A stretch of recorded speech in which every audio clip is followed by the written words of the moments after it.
they don't really until the stream starts. You don't really see. All right. Well. Are we on? Are we live? It's still off. We're live. We're live. Oh, we're live. I see it on Twitch. We are live. Man, my head is huge. I'm watching a commercial. So I don't. I'll sit back.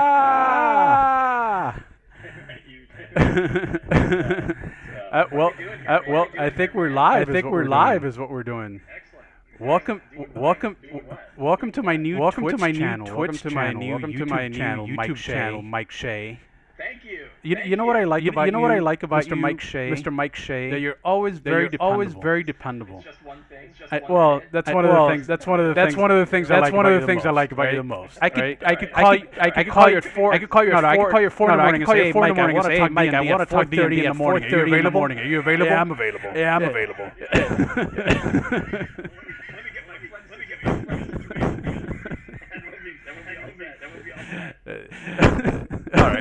All right. So you sent me a tweet yesterday, giving me a great idea for a topic because you had a problem, right? And I don't have the answer. To this. And obviously neither do you because you sent out the question, right? So we're gonna work through it. And hopefully there's people in the chat that'll help us work through it as well, right? Because I have no idea. I remember I told you we could figure out how many people are in chat. I have no idea how many. Oh, so there is someone in the chat is telling me there's an echo. Oh, really? Yeah, I'd love to figure this audio situation out. Yeah, I hear no echo. And I sound very soft. So it says Slifer sound is very soft. NewbieDM's sound is echo. Interesting. Okay. I wonder if that's still happening. Is it still happening? You'll find out. Kinda trippy. Nerd Addict says kinda trippy. Come on, Nerdicted. I'm terrible with Nerd online. is a nerdlict. Okay, I need to know if the audio's fixed. He says it's gone now. Am I coming in too soft still? Or is my voice coming they're in? saying it's good. Good now. All right. All right. I don't So know what you just did. I don't know, and I don't want to touch anything, but it says it's good. All right. So I'm going to leave it alone. So you sent me a great topic, and Yes. the topic is how can we give players agency when interacting with a much higher level NPC, right? Yeah. So the specific situation. Whoa, my whole Twitch screen just reset. I got my laptop over here. We're on FaceTime over here. Very good. So the specific situation is, and this is a Tomb of Annihilation spoiler a little bit. And did you play Tomb of Annihilation, Enrique? Are you familiar with it? I'm actually running my party through the Tomb of the Nine Gods right now.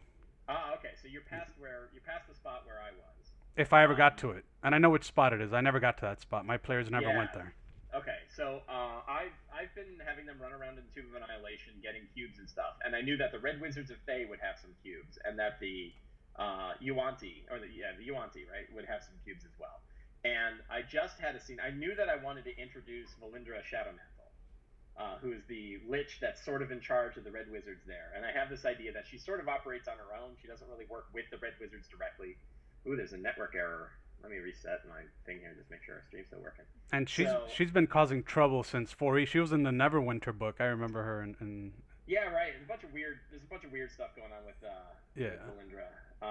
She was in the R.A. Salvador novels as an insane person, so I'm not playing her as an insane person.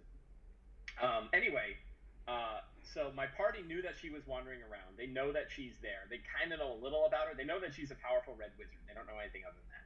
And they fought when they were just finishing one of the trickster god shrines.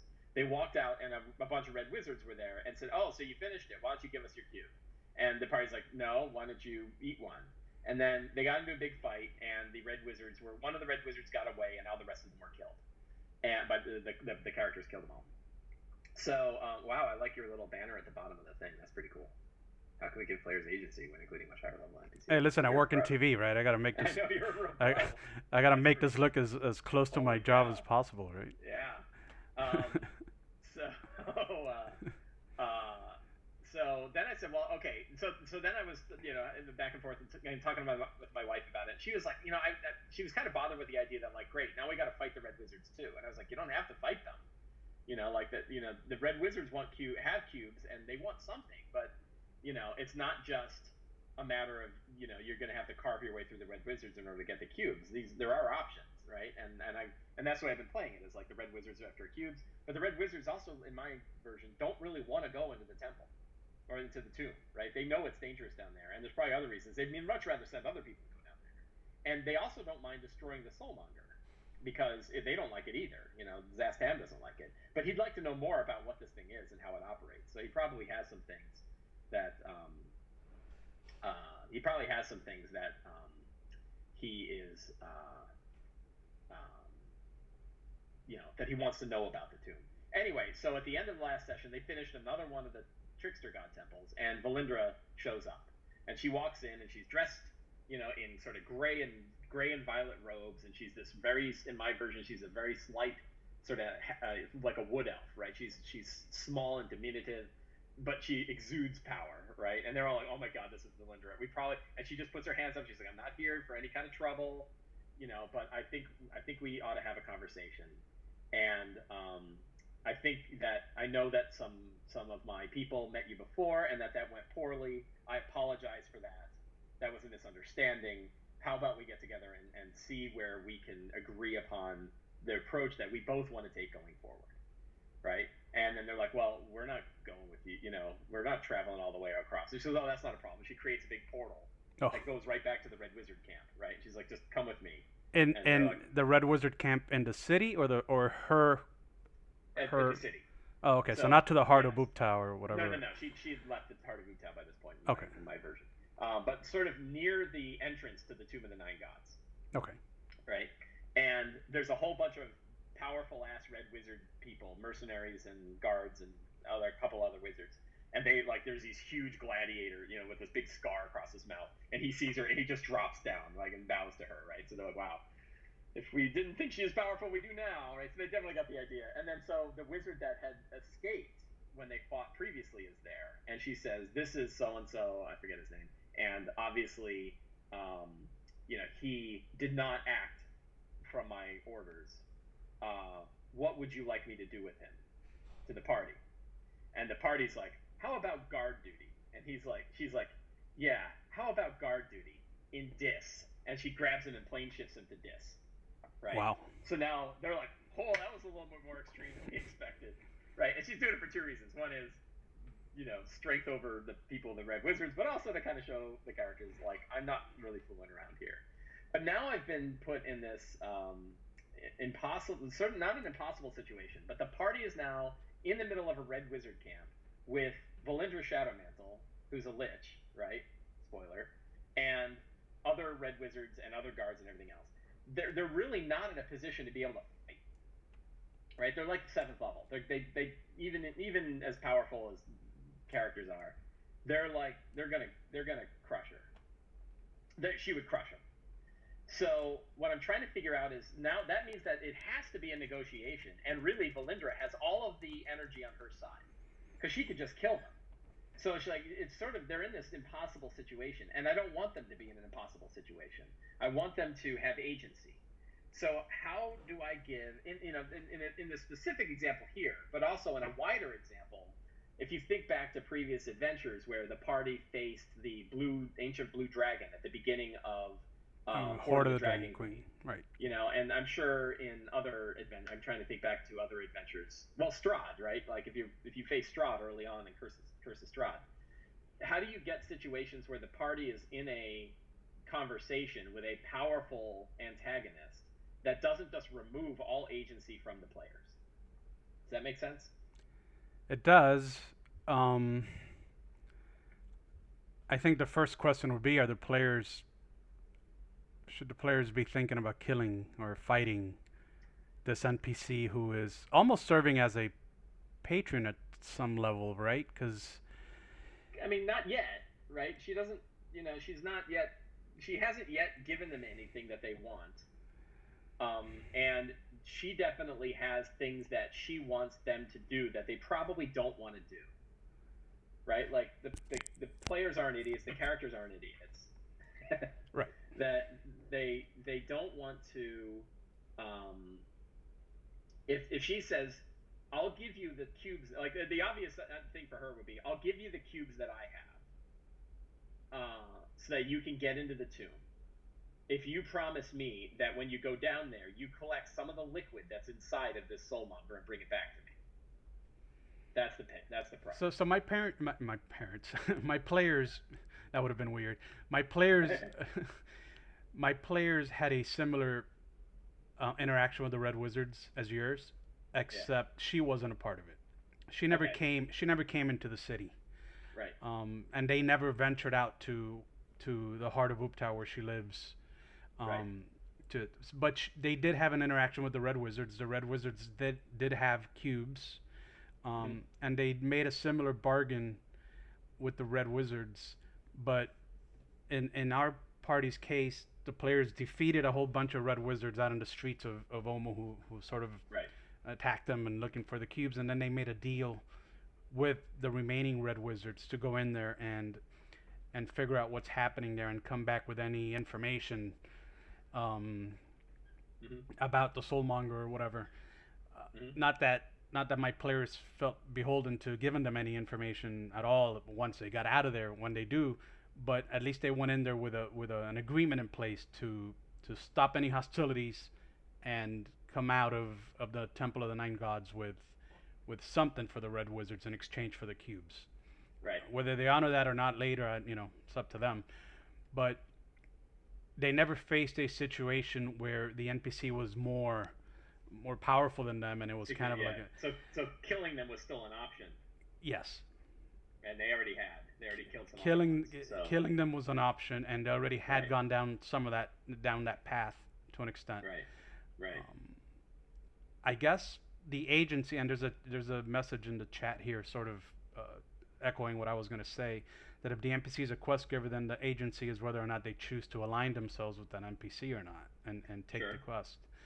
I think that's part of the agency. Part of that is getting in the head, though. If Valindra, she is a Red Wizard. If they say no, so there's two problems, right? One, will Valindra take no for an answer when she doesn't have to? Right? And then two is, if they say no, how do they get the cubes? They still need them to get into the tomb. Yeah. Right? They're kind of stuck. So they could, you kind of want no to be an option, but it can't. Like one of the problems with using the cubes to get into the tombs, you actually need them all, right? It's not like you can have 5 out of 9 and you're good. This is a problem with an all or nothing collection quest, right? Whenever you have a quest where you 3 groups are going after things that you need, if you need all of them, that means you're going to have to completely wipe out the other ones in order to get them. And the same where, as long as you have 1 cube, you know that the other group can never get in. Right? It's a good question. It's a good question, the question you're posing. I would almost say that within the context of this adventure, and there's one thing I really don't like about this adventure, and we're going to be spoiling this adventure a little bit, heads up to the people watching. Mm-hmm. This adventure suffers from a huge amount of NPCs that can become party members and are there to help the players at certain moments. It happened to me with the guide.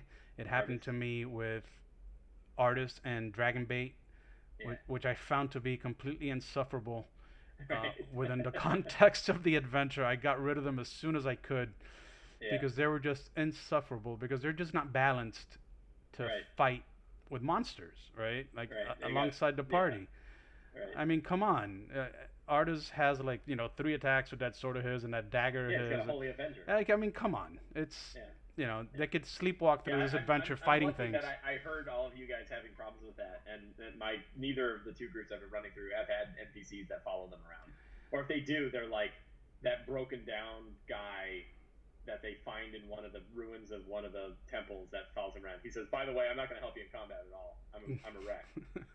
So, and then half the time they forget the guy's even there. And then the players are like, then when Artist and Dragonbait left, because I made him leave, they're like, we're gonna find that guy. We're gonna take that ring of his because they saw him use the ring to. Right. So it's like, why would you introduce this? Why would you introduce this guy to the adventure? Like, come on, he serves no purpose except in the case of, in your case, if this Shadow Mantle woman decides I'm gonna attack these guys and take these cubes. Yeah. Now their agency, if they have these two powerful NPCs with them. It sort of beefs up their agency there, right? They go, well, you know what? We're going to fight this woman because these guys are on our side, and this guy's got this ring that can, freeze her or whatever. Otherwise, I don't see how. Well, I have a couple of, I've been thinking about it for a couple of days, and I have a couple of ideas about how to handle it. And, I mean, kind of getting back to the saying no, I always try to get into the mind of the villains, right? And I try to think like, well, what do they want? And the idea that Valindra is like, oh, I'd much rather send, these guys are way more capable. This group is way more capable than my own mercenary jackasses, right? They just wiped out one of my groups. So really, aside from me, they're the strongest people here, right? So I want them to join because I'm not going to succeed in this otherwise, right? That's one of her pieces of motivation. Right. I thought one other piece of motivation that would be good is that perhaps, this is a little stretch, but I think it could work. So there's that night, they haven't yet, my Wednesday group has not yet dealt with the Yuan-Ti very much at all. I think they saw some of them and got into a fight, but they haven't done anything with the Yuan-Ti. They know Ross Nisi is there. They don't know anything about, is it Fenthaza? The nightmare speaker who works with Ross Nisi? Something like that. Hang on, I got it right here. My book's handy. Bane of the Night Servant was a nice picture of her. There she is. Yeah, Fenthaza. I had it right. So Fenthaza is the nightmare speaker who works with. She's sort of the antagonist to Ross Nisi, right? She's like she and Ross Nisi don't get along. She sees a different approach towards the release of the Night Serpent than Ross Nisi does, and she's also a seer. So maybe, perhaps, in an earlier time, when they knew the Red Wizards were coming here, one of the things that Fenthaza did is she sent a squad of people. This is a real stretch. Are you ready? She sent a squad of people to the Doom Vaults and stole Valindra's phylactery. So, one of the things that is holding Valindra back is the fact that her phylactery is currently in the hands of the Yuan-Ti, right? And the Yuan-Ti are holding it, so that she could say, like, I need you guys to do something else. You're going to have to get the cubes. The reason why we haven't just wiped out the Yuan-Ti is because if we do, they'll destroy my phylactery, and then I'll be in real trouble. Right? So now they have another she has a vulnerability, right? She's got a big vulnerability that's out there that the characters can capitalize on. Like, she is a lich, and she can plane shift people, and she can power word kill people. But the thing that's keeping her alive is in the hands of another set of villains. Right, and that gives the party a little bit of an option. It's a little bit of a stretch, but it all kind of could kind of fit into the lore. Fenthaza actually is a seer. It actually gives the Yuan-Ti a reason to be in the module there, but I digress. Sorry, my bad. Yeah, I mean, I'm always happy. I actually like the Yuan-Ti because I like that I've tied the characters to the Night Serpent a lot, and one of my characters is now a Yuan-Ti pureblood. So there's lots of Yuan-Ti connections in both of my games. Not mine. I had a hard time. I had a hard time with the Yuan-Ti. We did the Yuan-Ti thing, and we sort of. I had a hard time with it.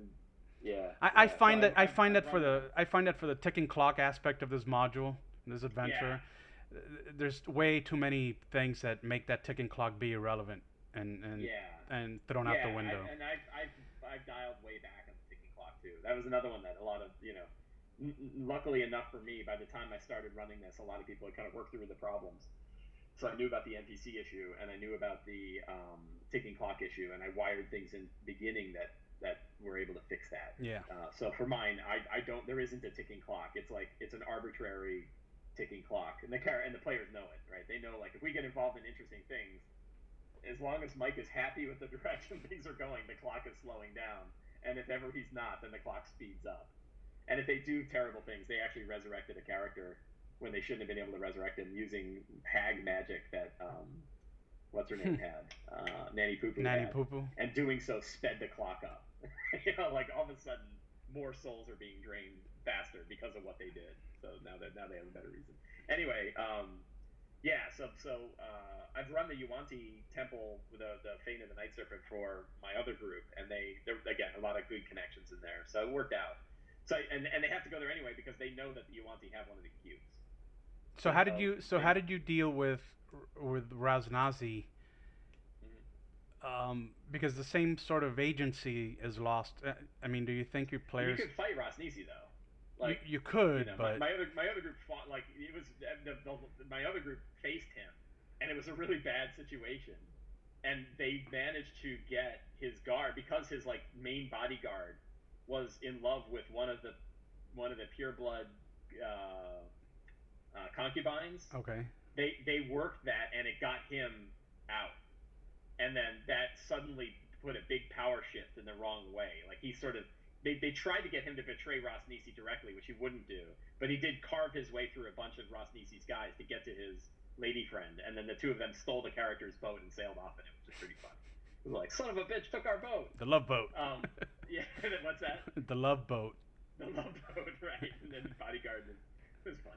So, yeah, but Rosnisi he's hard, but he's a defeatable character. Where Valindra Shadowmantle, I don't think is defeatable. No, she's not.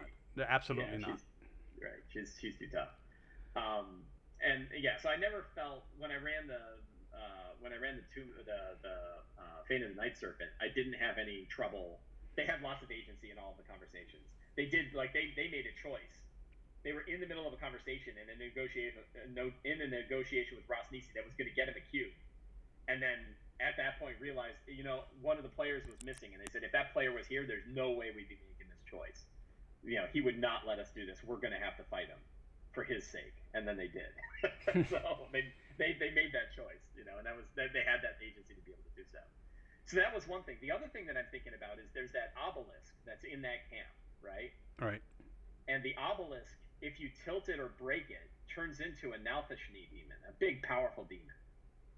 And my thought is the characters might figure this out, and without the Red Wizards necessarily knowing much about it, for intelligent weapons or some other way, that they realize there is a power trapped in that obelisk, or maybe the Red Wizards know it, but they haven't really thought about it much. And they'll blackmail the Red Wizards with it. Maybe, but it gives them the option that if this turns into blows, we're going to break that obelisk, and now they've got a pissed off Nalthashni in the middle of their camp, And yeah, we got to worry about Valindra, but she's got to now worry about a Nalthashni and us. So it's sort of that same like an NPC. Right. An NP like if Artis Ember showed up, now you've got something to offset this lich, and that's this other thing. So I think that again sort of it feels like the way to kind of bring agency back to the players is make sure that they have options in front of them that are viable, other than I guess we have to agree with her, right? Because I've seen that happen in other games where they're like, oh, it actually happened at the D&D Open. So in the D&D Open, at Origins. At one point, you sort of meet with either agents of or the heads of these like various guilds, these various like groups inside Waterdeep, and we met with the Xanathar, right? And actually, yeah, so we met with the Xanathar. Well, or an agent. We met with an agent of the Xanathar who's like, we want you to go do this, and you're like, well, shit, we're not going against the Xanathar. Like how dumb is that? Like that's not a smart way to go. So, so that was one where I think agency was sort of removed. It's like if the Xanathar tells you you're going to have to do something, or else you're in trouble with the Xanathar, you're probably going to go ahead and do it.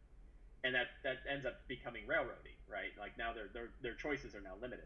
Their choices might be, can we screw them, right? But then this is also right getting in the eyes of Valindra. So she might say, I want you to go down there and I want you to bring me. Here's a magical test tube. I want you to suck up some of the liquid that's inside of the soulmonger and bring it to me. And, is she just going to trust that they do that? Or is she going to cast a gaze on them? And be like, you're going to do it, right? If we agree to this, you're going to have to take a gaze. Now they have the option of like, oh, how do we get rid of this gaze? Right? Maybe there's a way for us to get rid of this so we don't have to do it. But, and so it's just, yeah, I want to make sure the options are open. I think you're on the right track with that, because it's, as long as they have something she needs, and they can mutually help each other, right? Then maybe they're not stuck. They're not stuck, right. because maybe that's the agency. Maybe it's Yeah. I need these guys, yeah. and maybe they need her for something. Maybe, you know, they're building some kind of. What they need right now is they're sitting in front of the tomb, so you're gonna have to do something there. Yeah, I mean, well, they got the cubes. They have the cubes. They have the cubes. Right, so. Now another option is like trying to make sure that it's visible that they might have another way to get the cubes. They could steal them, or they could counterfeit them, and flip them out. Like if there's other options for them to figure out how to get the cubes. Maybe they find another ally who's willing to inside the camp, who's willing to get them. Maybe Bag of Nails has been a fun character, right? I've been using those 3 Tabaxi Bag of Nails. Yeah, I use Bag of Nails. Yeah. Yeah, and in both my games they have very different roles. So in this one they are assassins that are working for the same merchant prince that the assassin in our group it works for. So she knows them, right? And they're kind of tragic figures, but it's possible that they could get into a scrape with the Red Wizards and come out mostly dead and say, "Here's your freaking cubes," and then fall over dead. Here's a question that came in the chat. It says, "But does having 2 NPCs duke it out really give the players agency? It sounds like a spectator sport where the players are more passive than active participants at this point." I guess she's referring to the scenario with the demon unleashing the demon. Like having Artis Ember or a demon or something like that. Yeah, and I think the difference is it would be if it is a spectator sport, where if it's like now Valindra is facing off against the Nalfishni, and everyone's around watching. But I think there's a lot. It almost becomes sort of the background scene, and there's still a big foreground scene that the characters have to deal with, which is everyone else, right? And I wouldn't bother to roll dice for the battle between the Nalfishni and Valindra. I just describe what's going on. Yeah. And then, but I would say, however, on your path, that big scarred guardian is there, and he's chasing you guys down, along with 4 other mercenaries, and so you've got your thing you've got to do, and your time is limited because Valindra is going to beat the Nalfishni eventually. And this is taking a page out of the old way the old Star Wars game used to have you GM battles, right? So like there's a big battle happening around you with the Empire and the Rebellion, and then your particular little skirmish has an effect on what happens to the greater battle, right? Sure, yeah. So if you guys succeed with this, then the demon and Valindra's battle will take this route, and if you guys don't succeed, it'll take this route. So you can affect the larger picture. So you're not just watching what happens, but you're actively making it branch out into different directions based on what you do with your scenarios here, which is kind of a cool way to tackle those, that what he's sort of referencing there. In the comment. Yeah, I think that. Right. I mean, I always think back to like these old video games where you'd see like a huge space battle in the back, and then your little guy moving around shooting the 7 guys. I mean, you're worried about your little skirmish, but your little skirmish has an effect on the greater picture. If you're beating them quickly, like how the Nalfishni is doing as well as the characters are. Right. right. And then if the characters aren't doing well, then Valindra's winning. Or you can even have it sway the other way, right? Where like the better the characters are doing, the worse the Nalfishni is doing, which means that the pace is always high, right? Like, if they're doing really well, that means she's doing really well. Right. Sort of the opposite of All right, there's different axes that you could. Their life is getting harder. The better they're doing. Yeah. So that definitely could be an interesting way to. So you ran the Strat adventure, right? Yes. Loved it. Ran it twice. Do they? And I haven't run it, and I've read it. I read it once. Do they interact with him at all at the beginning, or? I don't remember if in the book they have anything like that. I think that like he's in the random encounters, so it's possible. I definitely had him do that though. So how did you? I mean, obviously they couldn't defeat him at the top. No, and that's because his goal is not to defeat them. His goal is to look at them, right? So in my version, Barovia is Strahd's petri dish. And he gets bored easily. Okay. And when new people show up, he wants to see what they're made of. So in both my groups, I had them get attacked by like wolves. And then there was a dire wolf that was kind of stalking in the background, and he was the dire wolf. And And then if they attack the direwolf, he would show the fact that he's the direwolf. Like, at one point he's walking around as a direwolf, and somebody says, "I cast magic missile at that," and I'm like, the direwolf counters it, and they're like, "The F?" And I'm like, it speaks with, the direwolf speaks arcane words and counters your spell, and then smiles. And they're like, "Oh my god!" Like, that is not a. I don't think that's a direwolf, right? And then so there's lots of hints that it was a vampire. And then I think throughout I would have sort of, parts where Strahd would show up to kind of look at what they're up to without, his purpose isn't to mess with them. It's to mess with them but not kill them, right? Okay. He likes the fact that they're there. Now, there was a point in both adventures where once they hit a certain power level, he became aware of the fact that they're a threat, not fun. And then it shifted, right? And both groups kind of knew when that happened and said, now he wants to get rid of us, right? Like, we're causing problems. And there's lots of areas in that adventure for them to cause problems, like the Amber Temple is a really fun one. They go to the Amber, I had this whole thing that, like, his control of Barovia basically stopped halfway through, and the minute you went south of a certain bridge, everything south was totally wild, even for him. And right in the center of that is where the Amber Temple is, and that's got all kinds of crazy Strahd magic. That's where he went and became a vampire, I think. All right, so then the example that we're talking about here didn't really apply in that adventure. No, you still want to make sure that that's the case, though, right? It would be very... It's obvious to think that, like, if you have Strahd face off against the characters, why wouldn't he just kill them? Right. And in mine, and I brought it up, and I brought it up in other ones, and people are like, "That's a terrible, him wanting to play with them is a terrible reason." And I'm like, okay, for you, for me it worked out really well, right? That to me was a strong character motivation. That he has a big toy, this big place, and he controls everything in it, but he gets bored. That's not. It seemed reasonable to me. It seemed like a reasonable motivation for a character.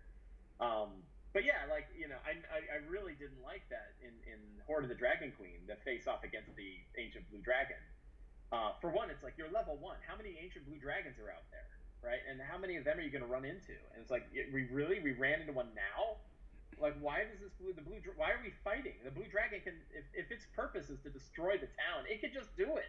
It doesn't need, this is like the Avengers Infinity War. Do you see Infinity War? Yeah.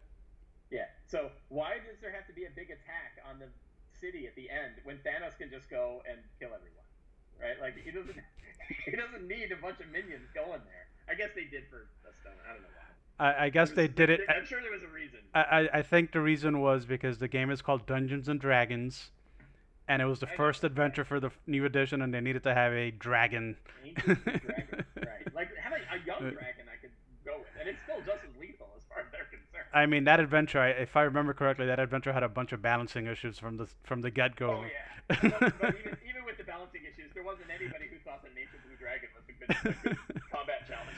I think there was something like 15 kobolds at a time just beating up on people. Well, and the vampire. It's just like the ship of a big cloud ship that's up in the sky. Yeah. Right next to the sun. Yeah, that was kind of like all over the place. That the beginning of that attack on the town there in the beginning. Yeah. So yeah, I think, and this has been helpful to kind of walk through this, and I think that this is one of them. So I try to play D&D very organically, right? And I try to play it where I don't think about what the scenes are going to be like, or how the conversations are going to go, or what direction things are going to head. I think about, like, what's Valindra doing? What does she want, and where does she go? And when she finds out that her crappy red wizards attacked a group and they got their asses kicked, now she's interested in them, and now she wants to go see them, and she knows she can. So, like, the scenes play out kind of how I perceive that the characters are going to act, which means that sometimes they get stuck in these situations that are lame for storytelling, where, like, now a very powerful villain is going to confront you, and you better do what she says, because she could just power and kill you all. And you got nothing. They can't do anything about it. So then I have to manipulate the scene, right, to make sure that I don't hurt the game, right? I break away from what should normally be and say, are there other variables I can throw in here that add agency? Let me ask you a question. Do you ever dumb down your villains? Rarely. I will. I mean, so yeah, I was thinking about this yesterday, I guess. I was listening to a good podcast, the Down with D&D. Do you listen to Down with D&D with Sean Merwin and? Yeah, I've heard 1 or 2 episodes. Yeah, they're really good shows. And they did one about whether the world conforms itself to your characters or not, right? Which is a really big topic that's been around for a while. And I've been much more on the world does not conform. If you make a wrong turn in Chult, you're going to face at level 3 a dinosaur that vomits zombies. That's how I play. So you better be ready. Now, in the same case, I also try to give them avenues for them to be able to see and face such things and not just get killed, right? So it's like you have an option to run. And it doesn't see you. There's dinosaurs there. There's dinosaurs there. Don't go there. There's dinosaurs. Right, no, we're gonna go there. Okay, there's a dinosaur there. Right. Right. That's what you brought up. Like, what if there's like a big demon lord in a cave? And the other one I go with is like, well, how many caves have demon lords in them? Right? Like, it's a lot more likely that the cave has goblins in it just by pure statistics. There's not a lot of demon lords, and there's definitely a lot of goblins. So. That more likely you're going to have high-level characters who face low-level stuff, just because there's a lot of low-level stuff, and there's not a lot of high-level stuff that exists in the world. But getting to the bosses, no, I don't like dumbing down bosses. I think if you face a lich, you should face a lich, and you don't want. I think it removes. This is my opinion on it, and everyone has a different option for it, but like, it removes the value of having killed something if it was a dumbed-down version of that thing. Right? In the same way that, like, giving the players a bunch of boosts that let them get through one fight. Like, when I ran Storm King's Thunder, and they faced off against Imrith, who's a ancient blue dragon sorcerer, I played her really hard. Like, she meteor swarmed the party before she fought them. Right? Like, it was hardcore. And they're just, it was brutal. 160 damage to every character before they got started. Wow. Right? Yeah, and in the book, it's like, well, they can drink these potions that give them immense strength, and they can, the giants are fighting with them. And I'm like, no, you guys are on your own. And they both won. In one case, they TPK'd, and Devil sent them back, which is a whole different story. But, they got through it with the powers that they had. My characters also, they were like 16th level. They were pretty high level, so they were able to. Well, but in that case, the monster was defeatable. Right. Yes. I mean. Right, and I think I would rather. I always want to put a defeatable monster in front of them that is legitimate, rather than trying to take like a lich and say, well, she only has 50. Well, I think fundamentally, then she blew all her spells. Like, I think fundamentally, if I'm a player, all right, and this is something that I've thought about when I play D&D, not when I DM it, but when I play. If you're putting someone in front of me. And this goes back to whether or not the world scales with your players, right? Which I don't believe. As a DM, I don't play that way. But as a player, I don't know if maybe I was conditioned to think that way or whatnot.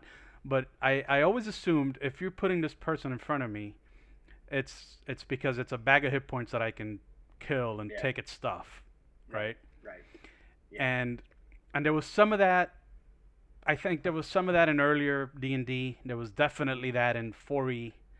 Yeah, sure. Definitely in 4E. And 5E, I think, is getting away from that because 5E story comes first, is the mantra, right? Mm-hmm. And the needs of the story require this lich to be sitting in a floating heart up in the jungle, and there she is. And you don't have to talk to her. You don't have to ever interact with her.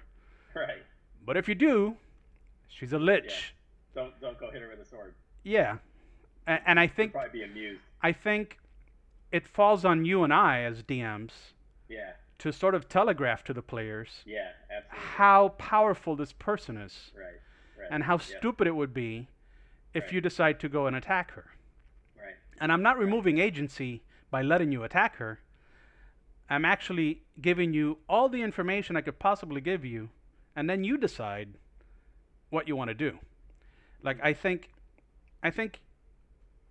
and I don't want to trip on my own words here. I want to think about what I'm saying, but I think you'd be removing agency from your players if you don't give them a full scenario of what they would be facing and how powerful this person is.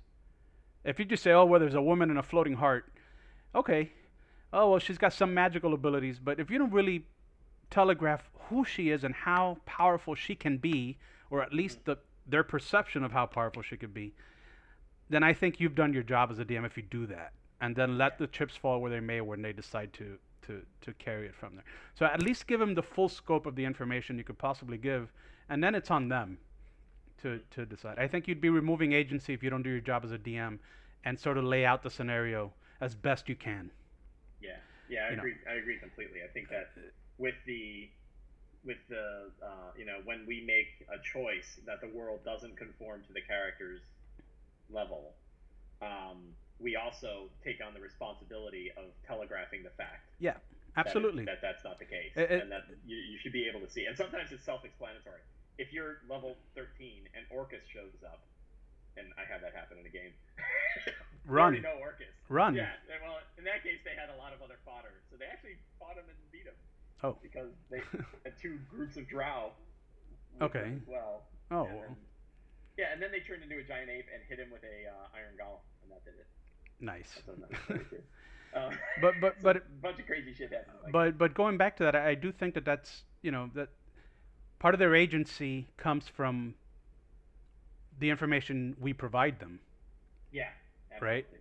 Right. We have to make it clear. We have to make it very clear to them what the scenario. That's why I did the plane shift. Right. Yeah. The idea that she used like a 7th level spell, like it was nothing, to get rid of a guy that they already didn't like. Now they know. Like the example you gave with Strahd and the wolf that turned into a dire wolf. The minute that dire wolf spoke and sort of reflected magic missile back at them, I would have been like, you know what, I'm out. I'm not fighting that thing. The other factor there is that dire wolf isn't attacking. Yeah. It's in the back watching you fight wolves. Yeah. Like I'm not fighting that thing. That guy talks and no, I'm out. The wolf has counterspell. Yeah. That means it has other 3rd level spells. If I would have made the mistake of portraying Valindra as an old lady who lives in a floating heart and gives them a cup of tea and starts talking about the cubes without actually showing her be powerful, you can't blame the players for trying to kill her because you always want to give that option. The other one is I still do think that like the more we play the idea that the world doesn't scale itself to the players, we always focus on that means they get into trouble by going into caves with ancient red dragons. But I think the opposite should be more true, which is that means many times they're facing guys that are easy for them. Right. And like not Spriggans, what do they call them? The little like alien rust mold guys in Tomb. They're in here somewhere. Vegapygmies. The guys that came from the I had a whole scene with like a couple dozen Vegapygmies that were going to sacrifice a Grum, and I had a nice layout for it, and I had minis and everything for it, right? But the Vegapygmies are CR 1/4, right? I mean, the party's 7th level. There were a lot of them, but they were never really worried, and they were far more like we need to make sure to stop. Mike's audio is being pulled from a mic. I wonder, am I coming in over here? No, your mic is coming from your audio is coming from my microphone.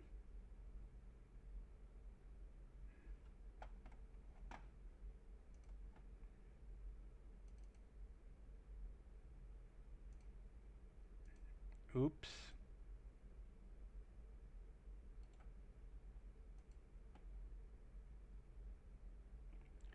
Mike's audio is coming in from my...